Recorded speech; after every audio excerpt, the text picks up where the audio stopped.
Unit चल रही है एटम्स एंड न्यूक्लियाई। आज हम लोग क्वेश्चन नंबर 14 से स्टार्ट कर रहे हैं। क्वेश्चन की बुकलेट और क्वेश्चन का सोल्यूशन का लिंक डिस्क्रिप्शन में अवेलेबल है। क्वेश्चन नंबर 14 से स्टार्ट करेंगे। देखिए लिखा है कि photons with a continuous range of frequencies made to pass through the sample of a rarefied hydrogen. The transition shown here indicates 3 of the spectral absorption line in the continuous spectrum. A part लिखा है identify the spectral series of the hydrogen emission spectrum to which each of these 3 lines correspond। लेकिन ये emission spectrum नहीं है, absorption spectrum है। पहली बात यहाँ पर लिखा है emission spectrum लेकिन है एक्चुअली ये absorption spectrum। और B part लिखा है कि which of these lines correspond to the absorption of the radiation of maximum wavelength। तो ये दो क्वेश्चन आपको करने, एक तो बताना है कि जो ये आपके पास ये जो ग्राफ दिए हुए हैं इसमें जो 3 ट्रांजिशन शो किए हुए हैं, ये तीनों ट्रांजिशन कौन सी स्पेक्ट्रल सीरीज़ को रिप्रेजेंट कर रहे हैं, पहली बात। और दूसरी बात ये पूछ रहे हैं कि इसमें से कौन से ट्रांजिशन की जो वेवलेंथ होगी वो मिनिमम होगी। आप देख रहे हैं कि जो ट्रांजिशन नंबर 1 है this is between n=1 to n=2 first transition है। सेकेंड ट्रांजिशन n=2 और n=3 के बीच में हो रहा है। और जो ट्रांजिशन नंबर 3 हो रहा है ये हो रहा है बिटवीन n=3 to n=4। तो पहली बात तो ये बताना है कि आप लोगों को कि कौन से सीरीज़ को रिप्रेजेंट कर रहे हैं। तो आप जानते हैं कि क्वेश्चन नंबर 14 में जो आप लोग करना है वो आप लिखेंगे कि हम बात कर रहे हैं इन हाइड्रोजन एटम, ये उसके एब्जॉर्प्शन स्पेक्ट्रम शो किए हुए हैं। जो लाइन फर्स्ट है फॉर लाइन फर्स्ट, यहाँ पर ट्रांजिशन कहाँ से कहाँ हो रहा है? ट्रांजिशन हो रहा है n=1 to n=2। मैंने आपसे कहा था कि ट्रांजिशन जहाँ पर भी होगा उसमें आप देखेंगे कि 1 और 2 में कौन सा मिनिमम है। चाहे ट्रांजिशन 1 से 2 में हो चाहे 2 से 1 में हो, आप देखेंगे उसमें मिनिमम नंबर कौन सा है। तो ये है नंबर 1। और नंबर 1 पे कौन सी इस सीरीज़ आती है? तो लाइमन। नंबर 1 जो 5 सीरीज़ हैं लाइमन, बामर, पाशन, ब्रैकेट, फुंड, उसमें नंबर 1 पर आती है लाइमन। और ट्रांजिशन हो रहा है 1 से 2 में, तो first member of Lyman series ये जो होगा ये होगा first member of Lyman series, ये होगा। उसके बाद फॉर लाइन सेकंड, जो लाइन सेकंड है वहाँ पर आप देखिए ट्रांजिशन कहाँ से कहाँ हो रहा है। जो सेकंड ट्रांजिशन हो रहा है ये 2 और 3 के बीच में हो रहा है। वहाँ पर n=2 और n=3 में ट्रांजिशन हो रहा है। मिनिमम नंबर कौन सा है इसमें? 2। और नंबर 2 पर कौन सी आती है? लाइमन के बाद बामर। और 2 से 3 में ट्रांजिशन हो रहा है, तो फर्स्ट मेंबर ऑफ बामर सीरीज जिसको हम H-अल्फा लाइन कहते हैं। तो फर्स्ट मेंबर ऑफ बामर सीरीज जिसको आप H-अल्फा लाइन भी कहते हैं, तो इसको रिप्रेजेंट करता है। उसका हम लोग बात करते हैं फॉर लाइन थर्ड। तो आप देखिए जो थर्ड लाइन है इसमें ट्रांजिशन कहाँ से कहाँ हो रहा है? ये हो रहा है 3 और 4 के बीच में। जो ट्रांजिशन हो रहा है ये हो रहा है n=3 और 4 के बीच में। इसमें ट्रांजिशन में जो भी n का मिनिमम नंबर है ये 3 और 4 में 3 मिनिमम है। और 3 नंबर पर जो लाइन आती है, जो सीरीज़ आती है वो सीरीज़ कौन सी है? लाइमन, बामर, फिर पाशन। तो इसका मतलब ये पाशन सीरीज और 3 से 4 में ट्रांजिशन हो रहा है, तो इसका मतलब ये हुआ कि ये फर्स्ट मेंबर है पाशन सीरीज़ का। तो this is first member of Paschen series. तो ये आपका ए पार्ट का आंसर हो गया कि ये लाइमन सीरीज़ है, दूसरा ये बामर सीरीज़ है और ये पाशन सीरीज़ है। तो ये 14 का ए पार्ट ये आपका हो गया। फिर आप देखिए 14 के बी पार्ट में, 14 के बी पार्ट में इन्होंने आपसे ये कहा है कि which of these lines corresponds to the absorption of the radiation of maximum wavelength. तो मैक्सिमम वेवलेंथ पूछ रहे हैं कौन सी होगी, radiation of the maximum wavelength. ठीक है, तो आप जानते हैं कि मैक्सिमम वेवलेंथ जिसकी होगी उसकी एनर्जी कैसी होगी, फार्मूला होता है E = SC अपॉन लैम्डा। आपके पास दो फार्मूले होते हैं, या तो E = SC अपॉन लैम्डा या लैम्डा = SC अपॉन E, और एक फार्मूला होता है लैम्डा = 12375 अपॉन E। तो आपके पास जो फार्मूले हैं उससे आप देखोगे कि from lambda = SC upon E, या तो आप ये कहिए, या आप कहेंगे कि लैम्डा = 12375 अपॉन E, या आप ये फार्मूला कहिए। इन दोनों में फ़र्क ये है कि यहाँ पर आप E लेते हो जूल में, तो आंसर आपका काहे में आता है, मीटर में। यहाँ पर आप लेते हो इलेक्ट्रॉन वोल्ट में, तो आंसर आता है आपका एंगस्ट्रॉम में। लेकिन कुछ भी कोई फार्मूला आपके पास हो, ये दोनों फार्मूले हैं, इससे पता लग रहा है कि जो लैम्डा है वो इन्वर्सली प्रोपोर्शनल टू E है। तो जिसके लिए E मिनिमम होगी उसके लिए वेवलेंथ जो होगी वो मैक्सिमम होगी। ठीक है, तो आप देखोगे कि यहाँ पर सबसे कम एनर्जी कौन सी लाइन की है। तो यहाँ पर जो ये जो आपने ट्रांजिशन बनाए हैं, इन लाइन की जो लेंथ होती है वो एनर्जी को रिप्रेजेंट करती है। ठीक है, तो ऐसा लग रहा है कि जो थर्ड ट्रांजिशन हमारे पास है इसकी एनर्जी सबसे कम है, इसलिए इसकी वेवलेंथ मैक्सिमम होगी। आप निकाल, अगर आपसे कहा तो निकालने के लिए आप निकाल भी सकते थे। ठीक है, आप चाहो तो हम बता सकते हैं आपको, आप समझिए ऐसे। आप ये लिखोगे कि फॉर हाइड्रोजन एटम फार्मूला होता है कि E∑n = -13.6 अपॉन n²। ये फार्मूला होता है इलेक्ट्रॉन वोल्ट में। तो अगर आपसे कहा जाए कि n = 1 के लिए E1 कितना होगा, यहाँ पर E2 कितना होगा और E3 कितना होगा, तो आप निकाल सकते हैं n की वैल्यू पुट करके। तो -13.6 अपॉन 1² -13.6 अपॉन 2² -13.6 अपॉन 3²। तो -13.6 अपॉन 1 -13.6 अपॉन 4 -13.6 अपॉन 9, इतने इलेक्ट्रॉन वोल्ट। तो ये -13.6 इलेक्ट्रॉन वोल्ट, ये आएगा -3.4 इलेक्ट्रॉन वोल्ट, और ये आएगा -1.51 इलेक्ट्रॉन वोल्ट, ये आएगा। ठीक है, अब अगर आपसे कहा जाए कि आपके पास ये जो ट्रांजिशन नंबर 1 है, ट्रांजिशन नंबर 2 है, ट्रांजिशन नंबर 3 है, इनकी जो एब्जॉर्ब फोटोन है, यहाँ पर एमिशन नहीं हो रहा है, एब्जॉर्प्शन हो रहा है, तो जो एब्जॉर्ब फोटोन है अगर उनकी एनर्जी जो है वो E1, E2 और E3 है, तो आप लोग इनकी एनर्जी को देख सकते हो कितनी कितनी होंगी। आप लिखेंगे कि if E1, E2 and E3 be the energies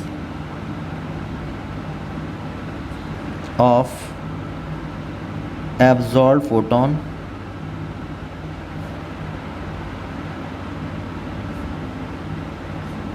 for transitions first, second and third respectively।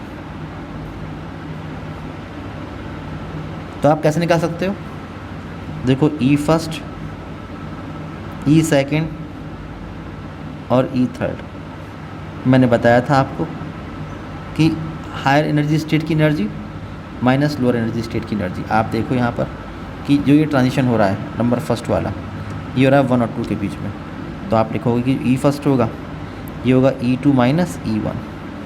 जो ट्रांजिशन सेकंड हो रहा है, देखो ये ये बिटवीन हो रहा है बिटवीन 2 and 3, तो आप लिखेंगे कि E3 माइनस E2।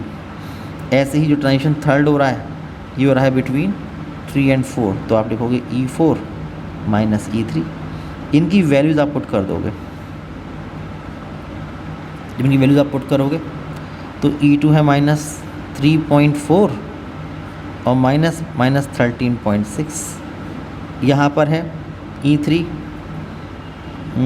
की वैल्यू है -1.51 और माइनस 3.40।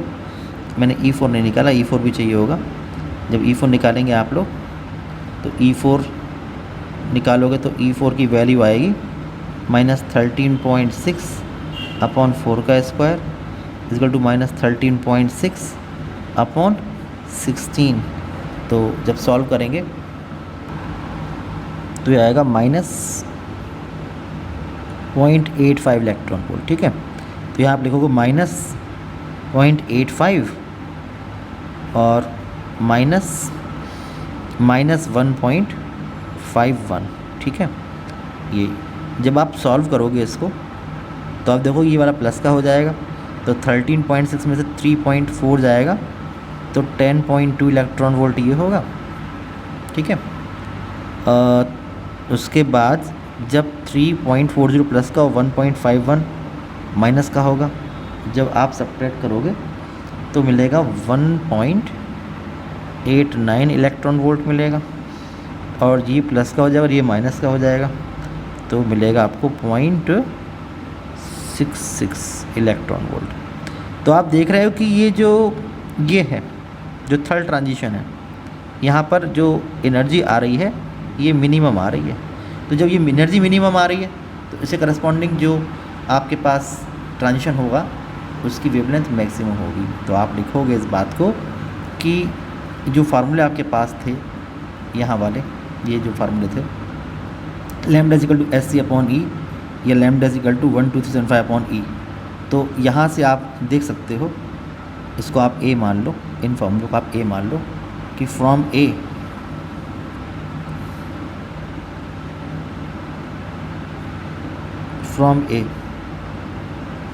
कि lambda is inversely proportional to E, तो जिसके लिए E मिनिमम उसके लिए wavelength maximum. So due to minimum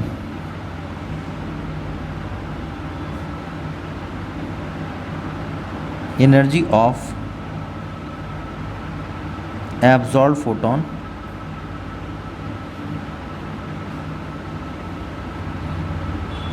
the wavelength of transition 3rd will be maximum।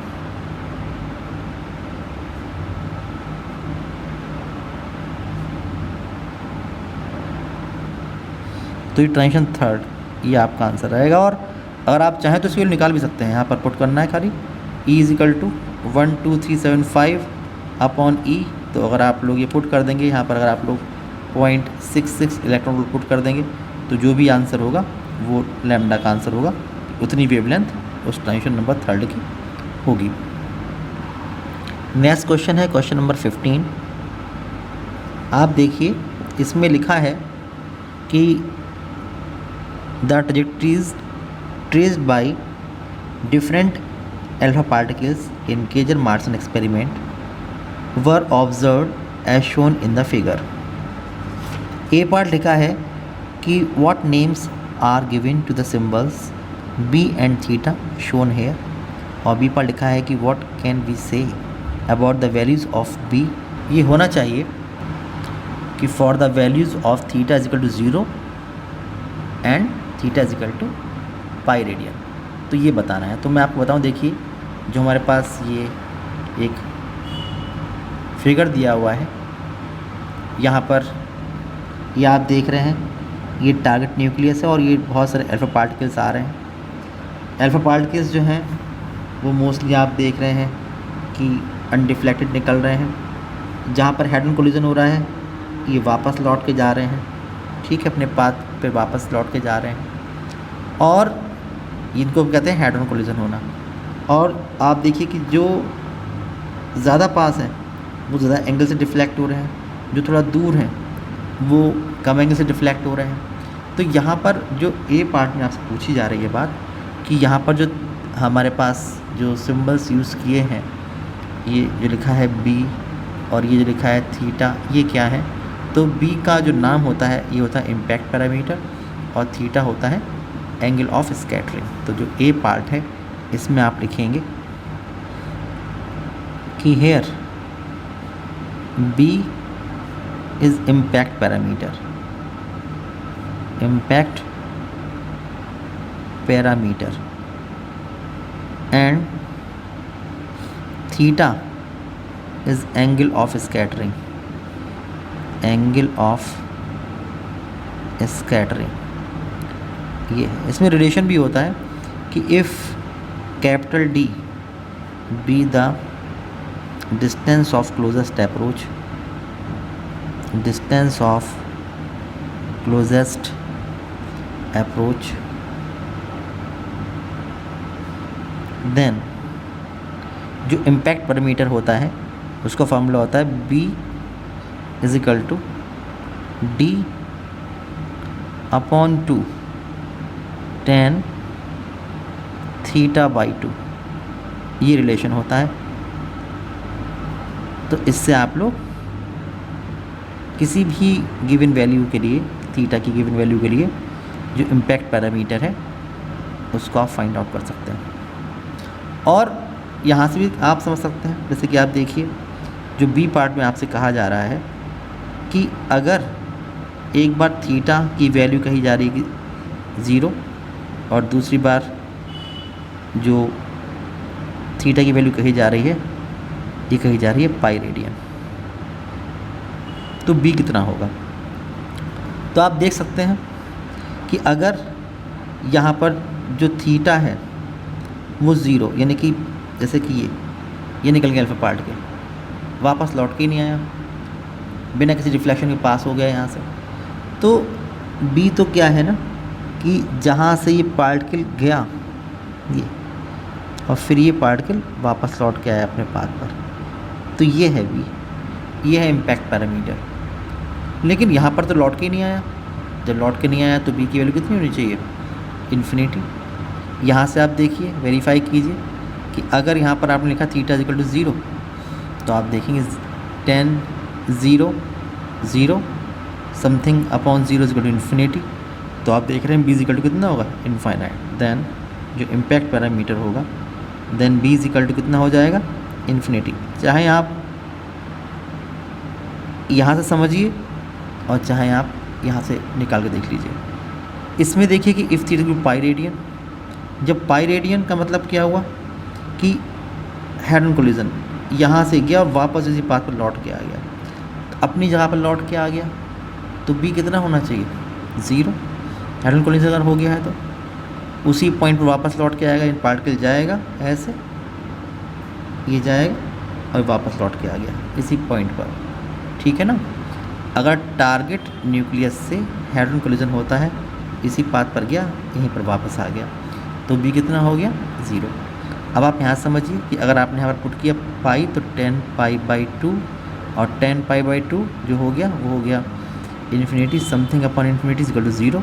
तो यहाँ से जो बी निकल के आया वो निकल के आया इम्पैक्ट पैरामीटर कितना? 0, कि उसी पॉइंट पर वापस अल्फा पार्टिकल पहुँच जाएगा। तो इस तरह से आप इस क्वेश्चन का आंसर लिख सकते हो। नेक्स्ट क्वेश्चन देखिए, क्वेश्चन नंबर 16। ये लिखा है कि the ground state energy of hydrogen atom is minus 13.6 electron volt. तो आप लिखेंगे कि for hydrogen atom ground state energy मतलब ये हुआ कि इन ग्राउंड स्टेट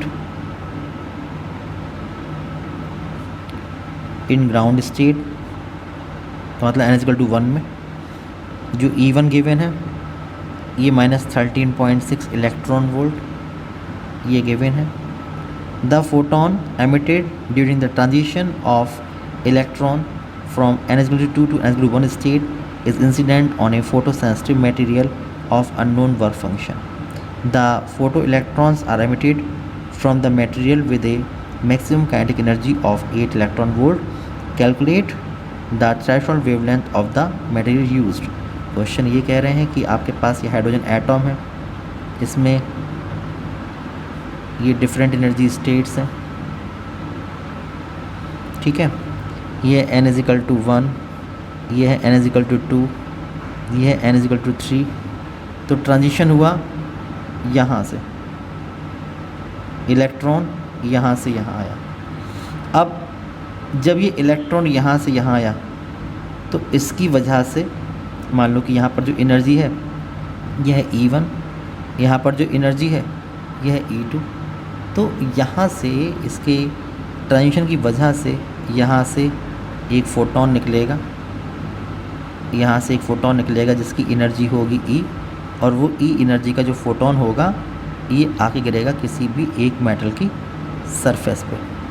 जब ये इस सरफेस पे गिरेगा आकर तो यहाँ से एक फ़ोटो इलेक्ट्रॉन निकलेगा।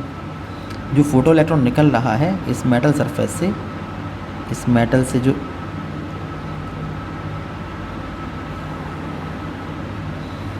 इलेक्ट्रॉन निकल रहा है इसकी मैक्सिमम काइनेटिक एनर्जी गिवन है 8 इलेक्ट्रॉन वोल्ट। तो आपसे पूछ रहे हैं कि अगर मान लीजिए कि इसका वर्क फंक्शन है W इस मेटल सरफेस का, तो इसके लिए आपसे पूछी जा रही है कि भाई थ्रेशोल्ड वेवलेंथ इसकी क्या होगी, यानी लैम्डा नॉट ये कितनी होगी। तो ये आप निकाल सकते हैं, कोई मुश्किल क्वेश्चन नहीं है। इस क्वेश्चन को करने के लिए देखिए हम लोग क्या करेंगे कि सबसे पहले आपको E1 पता है, आप E2 निकाल लेंगे। फार्मूला होता है कि E⁻n = -13.6/n²।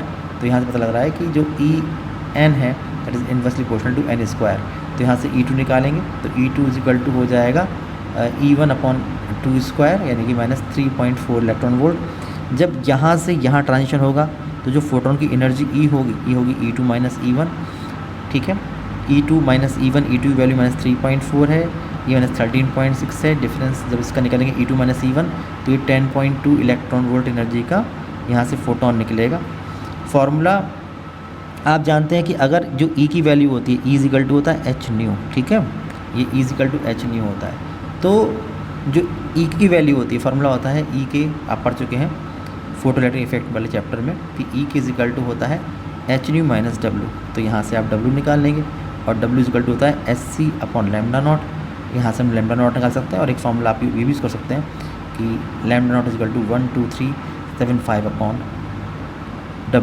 तो भी आप लोग यहाँ से थ्रेशोल्ड वेवलेंथ निकाल सकते हैं। तो मुश्किल क्वेश्चन नहीं, समझने वाला क्वेश्चन है। अगर समझ लेंगे तो आप क्वेश्चन कर सकते हैं। आप देखिए, आप लिखेंगे कि इन हाइड्रोजन एटम En = -13.6/n²। अगर इससे आप देखेंगे तो इट इम्प्लाइज दैट कि E⁻n is inversely proportional to n², ठीक है। ये आप देख रहे हैं यहाँ से। तो इट इम्प्लाइज दैट कि E2/E1 = 1/2, इसका होल स्क्वायर = 1/4 ये हो जाएगा। तो यहाँ से हम लोग E2 निकाल सकते हैं। तो इससे निकल के आएगा कि E2 = E1/4, E1 है -13.6/4 इलेक्ट्रॉन वोल्ट, तो -3.4 electron volt.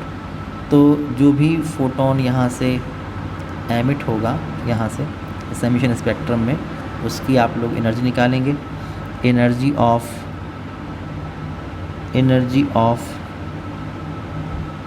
Emitted photon due to transition of electron from n = 2 to n = 1। तो एनर्जी E हो जाएगी E2 - E1। E2 है -3.4 -13.6, तो हो जाएगा 10.2 इलेक्ट्रॉन वोल्ट। और E कितना होता है hν, तो hν 10.2 इलेक्ट्रॉन वोल्ट ये निकल के आपके पास आ जाएगा। जब ये फॉर्मूला निकल के आ गया तो आप लोग यूज़ करेंगे, आप लिखेंगे कि maximum kinetic energy of photo electron, formula होता है E K is equal to H nu minus W. तो यहाँ से आप निकाल सकते हैं work function,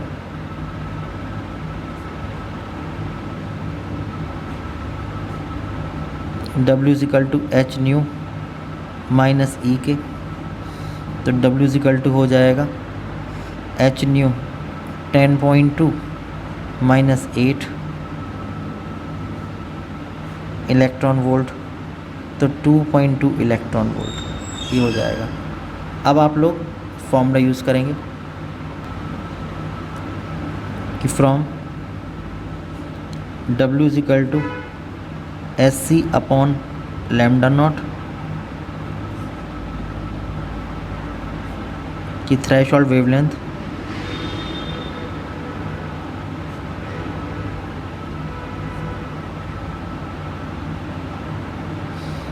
lambda not is equal to SC upon W, lambda not is equal to SC upon W। यहाँ पर आपको W को पहले कन्वर्ट करना पड़ेगा जूल में, 1.6 10⁻90 मल्टीप्लाई करेंगे तब, और H की वैल्यू 6.6 10⁻34 C की 310⁸ मीटर पर सेकेंड अप्लाई करेंगे तो जो लैम्डा नॉट आएगा ये आएगा काहे में, मीटर में। या आप लोग डायरेक्ट में निकाल सकते हो, आप लोग को lambda not is equal to कि 12375 अपॉन W। अगर ये इलेक्ट्रॉन वोल्ट में है तो ये डायरेक्ट एंगस्ट्रॉम में निकल के आ जाएगा। अगर आप लोग ये फॉर्मूला यूज़ कर लेते हैं तो बहुत ही जल्दी से आपका आंसर आएगा। आप लिखेंगे कि lambda not is equal to 12375 अपॉन 2.2। तो जब आप सॉल्व करेंगे तो आपका आंसर आएगा 5625 एंगस्ट्रॉम। तो ये इस मेटल सरफेस की थ्रेशोल्ड वेवलेंथ निकल के आ गई है। क्वेश्चन नंबर 17 देखिए, लिखा है in Bohr's theory of hydrogen atoms calculate the energy of the photon emitted during the transition of electron from the first excited state to the ground state, right in which region of the electromagnetic spectrum this transition lie, given Rydberg constant R is equal to 1.09 10⁻7 पर metre. तो आप देखिए इस question करने के लिए question number 17 में ये कह रहे हैं कि इन हाइड्रोजन एटॉम, ये तो आप जानते हैं कि जो E सफिक्स n होता है E minus 13.6 upon n square electron volt ये होता है। जो ट्रांजिशन हुआ ये हुआ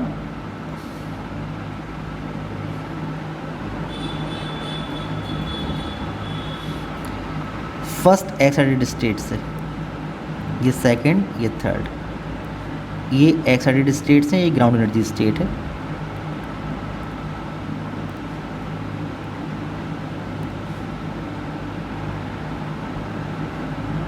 ग्राउंड एनर्जी स्टेट, इसके लिए n इज इक्वल टू 1, इसके लिए n इज इक्वल टू 2, इसके लिए n इज इक्वल टू 3, इसके लिए n is equal to 4। Transition हुआ फर्स्ट एक्साइटेड स्टेट से ग्राउंड एनर्जी स्टेट में, ये ट्रांजिशन हुआ।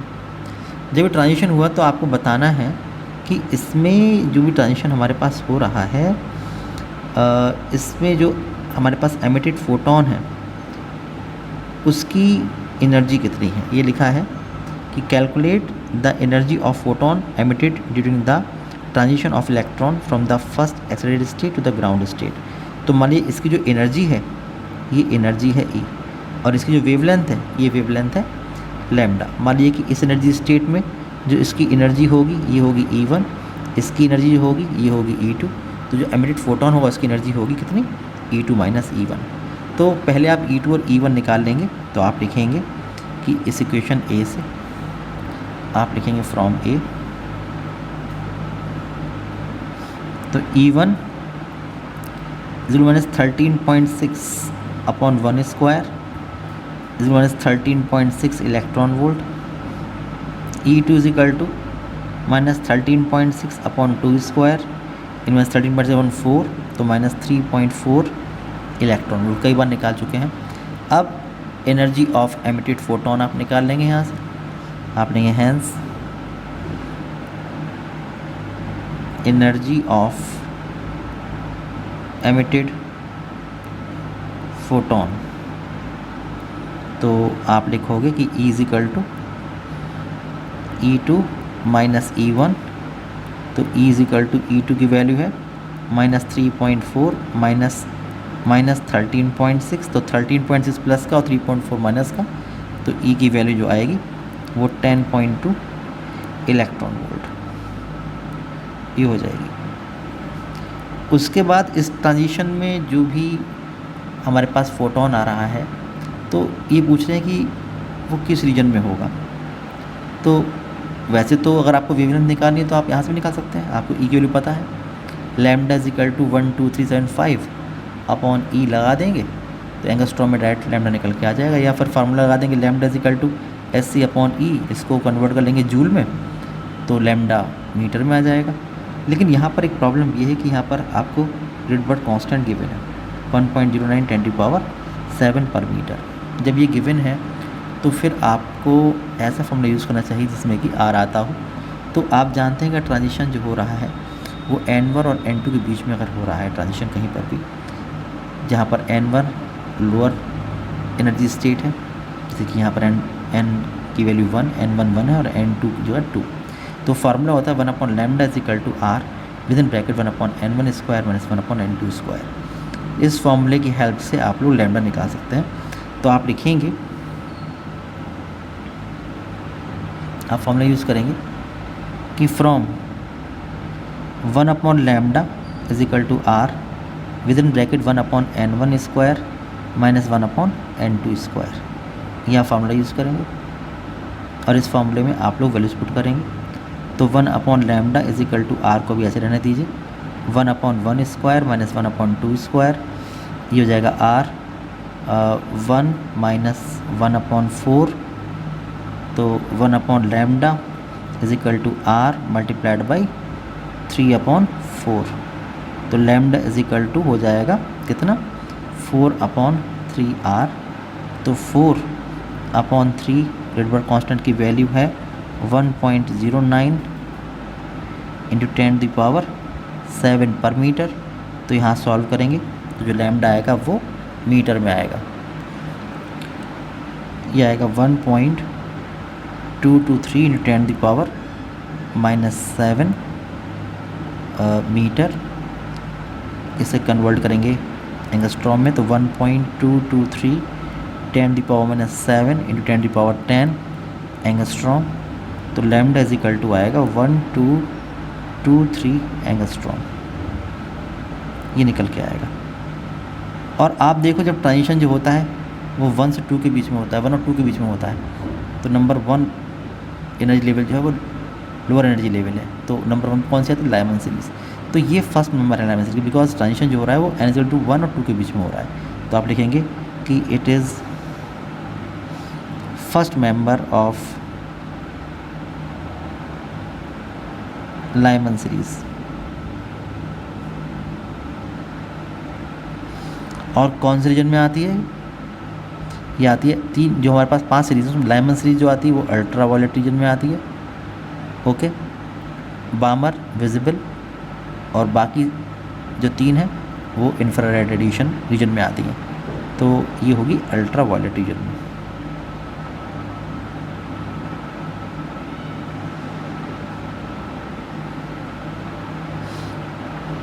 ठीक है, तो आज के इस वीडियो में इतने रखते हैं। नेक्स्ट वीडियो में जो इसका क्वेश्चन हैं उनको स्टार्ट करेंगे, डिस्कस करेंगे।